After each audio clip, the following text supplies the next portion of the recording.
Dias difíceis, né? Dias difíceis pro palmeirense pra ajudar. A gente nem tem aquele joguinho perdido pra gente às vezes ter uma vitória, pra dar aquela relaxada, né? O último jogo antes da data FIFA, a gente perdeu pro Santos depois de sei lá quanto tempo. E enfim, muita coisa acontecendo, né? Eliminação pro Boca Juniors, derrota pro Santos. E aí depois vocês estão ligados à coletiva da Leila Pereira, que deu o que falar. E aí eu falei, porra, vamos trocar uma ideia lá no canal, né? Eu já trouxe várias visões aqui da galera que comentou, a galera da mídia, né? O pessoal aí comentando as falas da Leila. E agora, né, eu acho nada mais justo do que, que eu fazer, tecer minhas opiniões de verdade aqui, né? Eu já venho comentando, mas agora um vídeo só meu mesmo, aí de todas as impressões que eu tive respeito a Leila Pereira, né, e as falas dela aí nesses últimos dias aí nessa coletiva. Já deixa sua inscrição, já deixa seu comentário, aproveita aí também pra desabafar aí, tá ligado? Já solta o verbo aí, já fala o que você pensa sobre tudo que ela falou e o que você acha que pode ser feito, quais serão os próximos passos do Palmeiras depois desse episódio, ao meu ver, bizarro da nossa história, né? Bizarro, bizarro mesmo. Mas vamos lá, né? Começar do começo. Primeiro vem a eliminação contra o Boca. Obviamente, uma eliminação na Libertadores, ela vai fazer com que você olhe, né, diretamente pro problema, né? Olha diretamente pro que foi feito de errado. Uma eliminação da Copa do Brasil também, mas, né, como a Libertadores é agora já indo pro fim da temporada e ainda para ajudar um Botafogo disparado, ela é como uma lupa, né? Ela serve para você olhar de verdade o que deu errado. E aí você vai olhar realmente falta de peças no elenco, você vai olhar uma dependência muito grande da base, que apesar da gente pedir pro Abel colocar a base para jogar, a gente sabe muito bem que a base precisa de um suporte, né? Então, por exemplo, contra o Santos, a gente viu ali a molecada no primeiro tempo jogando muito com o time titular. Você vai falar, porra, mas perdeu pro Santos, tudo bem, né? Eu acho que foi especialmente um jogo, acho que nem dá pra tirar muito como parâmetro, mas você vê que com todo mundo ali funcionando, né? Todo o time titular, a molecada fica livre. E aí a gente vai entrar talvez nos méritos também do ano abaixo de algumas peças, né? O próprio Rafael Veiga, né? Começou até bem, mas foi decaindo. O Rony decaiu muito. A gente tem o Gustavo Gomes, que errou contra o Boca. O Gustavo Gomes, em jogos, assim, ele geralmente é o destaque, ele acabou falhando, né? O Everton não tem seu melhor ano, apesar que eu não vejo culpa dele em nenhum dos gols, especialmente em relação a pênalti aí, que a galera fala. Ele pegou o Cavani, talvez pegou o pênalti do Cavani, talvez o mais difícil, que era o primeiro, né? Se a gente faz, talvez ali já tinha mudado o clima, né? Pros caras, mas enfim. Então a molecada da base, né, jogando muito, só que a gente sentiu sim muita falta de peças aí pra complementar, e são as que a gente já vem falando, né? O volante, né, o famoso camisa 5, pro Zé Rafael poder ser 8, que é onde ele joga melhor. Uma sombra pro Veiga, já falei sobre isso aqui. Mais um atacante de ponta brabo, né? Um atacante de ponta da hora.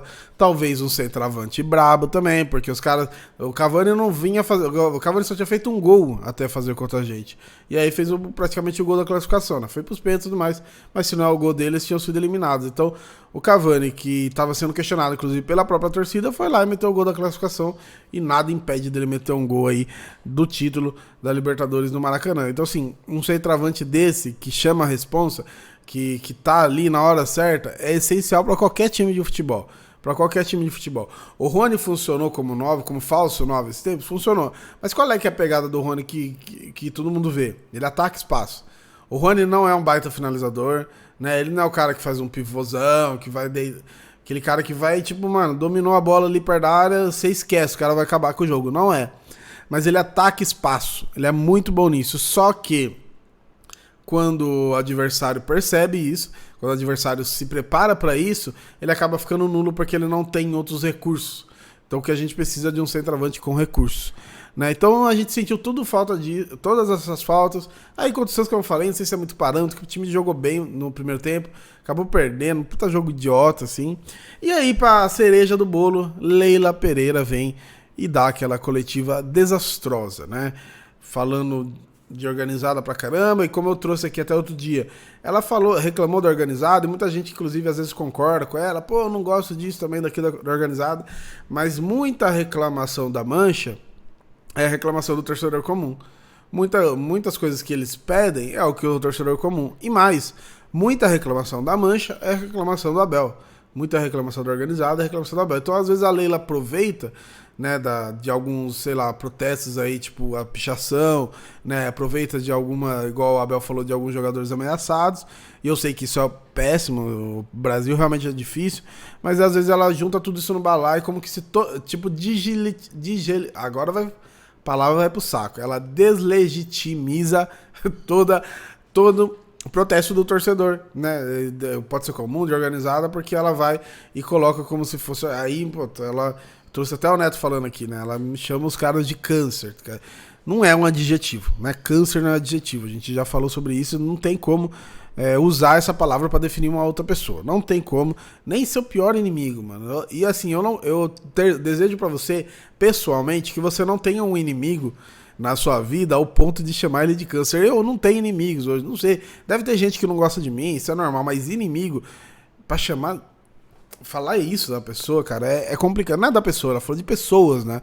Ela inclusive coloca no plural e deslegitimiza todas as reclamações, todos os protestos legítimos e coerentes de boa parte da torcida e às vezes do próprio Abel. E aí o que acontece? Munição pra rival, munição pra mídia, né? O Palmeiras que, sei lá, coisa de 2, 3 anos atrás, que era um exemplo, agora a galera usa de zoeira, usa de chacota. Então muita coisa que ela fez não se faz, especialmente como presidente do clube, sabe? Os caras da Mancha falaram uma coisa que é verdade. Aquela coletiva do Aidar foi bizarra, né? Inclusive ele pagou pela própria língua depois. Só que ele era rival, mano. O rival não vai falar bem do time, é raro. Agora, a pessoa de dentro, né? Ontem até fiz um post sobre a sexta-feira 13, né? Chegava sexta-feira 13, a gente sempre fazia uma zoeirinha, colocava, sei lá, uma foto do Benedetto, colocava alguma coisa assim, tipo, que fazia a gente também. Isso é normal, cada time tem os seus, né? Os seus medos, o jogador que só joga contra ele, o time que só joga contra ele, né? Só que hoje os nossos medos estão dentro do próprio clube. E isso é muito complicado, isso é muito difícil, isso é muito embaçado.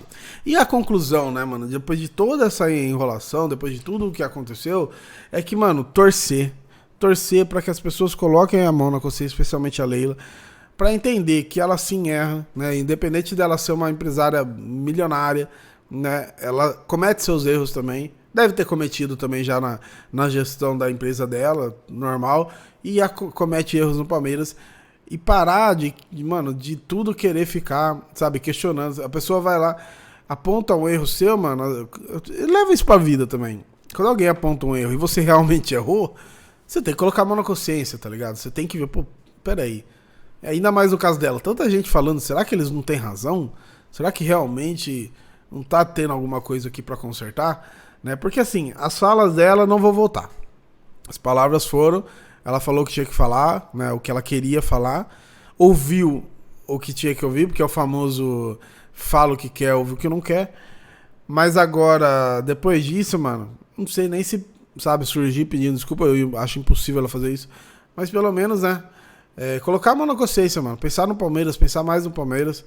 Porque tá pensando muito nela, mano. Pensando muito nela, o ego inflado, o ego ferido, né? Tanto que a pessoa falou, cara, vários momentos pra ela aparecer, eliminação, casos de racismo lá na Argentina e aqui, né? Derrota pro Santos, várias questões aí, né? Pra ela aparecer e colocar a cara a tapa como presidente. Não apareceu, como o próprio Galhote, que só chamava de banana, mas estava sempre aparecendo. Paulo Nobre e tudo mais, e ela não apareceu. Aí na hora que atacam a empresa dela, que eu acho que ela tá no direito de achar ruim, de processar, que eu não sei se ela vai ganhar o processo, né? Que ela tá processando a Mancha, não sei se ela vai ganhar. Mas assim, ela tem o direito dela de fazer o que ela quiser, porque é uma empresa privada, só que daí ela usa o recurso do clube para responder a uma coisa da empresa. E aí depois ainda fala que não tem conflito de interesse. Porque assim, a gente passou por uma semana acontecendo um monte de coisa contra o clube, que era pra ela se posicionar, ela não se posiciona. E aí quando acontece contra a empresa, ela usa o aparato do clube, a mídia do clube, o alcance do clube pra responder. Então assim, há sim conflito de interesse. E enquanto a Leila não perceber isso, ela não vai fazer a gestão que talvez ela tenha sonhado. Que eu duvido, por exemplo, que ela quer destruir com o Palmeiras. Isso eu não acredito nisso. Duvido que ela sonhe em acabar com o Palmeiras. Eu acho que não. A pessoa que tem dinheiro, a pessoa que é empresário, ela quer cada vez mais a parada crescendo. Quanto melhor o Palmeiras, melhor para as empresas dela. Só que ela deixa muito o ego, né, passar à frente, né, das decisões, do que fazer, do que não fazer, e acaba atrapalhando. E aí, numa dessa, ela deixa a empresa dela, né, manchada aí com o pessoal. Virou piada, que acabou virando piada por causa de tudo isso. E aí, o clube que ela preside também. Então, assim, ao invés dela ter inteligência para deixar os dois em alta, ela tá fazendo os dois viver um momento difícil, totalmente desnecessário. A gente não precisava estar passando por isso. Mas, enfim, comenta o que você acha. Falei quase 11 minutos aí. Mas é que, tipo, tava todos esses dias a gente vivendo isso daí. Tinha muita coisa pra conversar, beleza? Ainda tem mais se bobear, beleza? Mas é isso aí, comenta aí, deixa seu like, seu comentário, é importante demais. Tamo junto.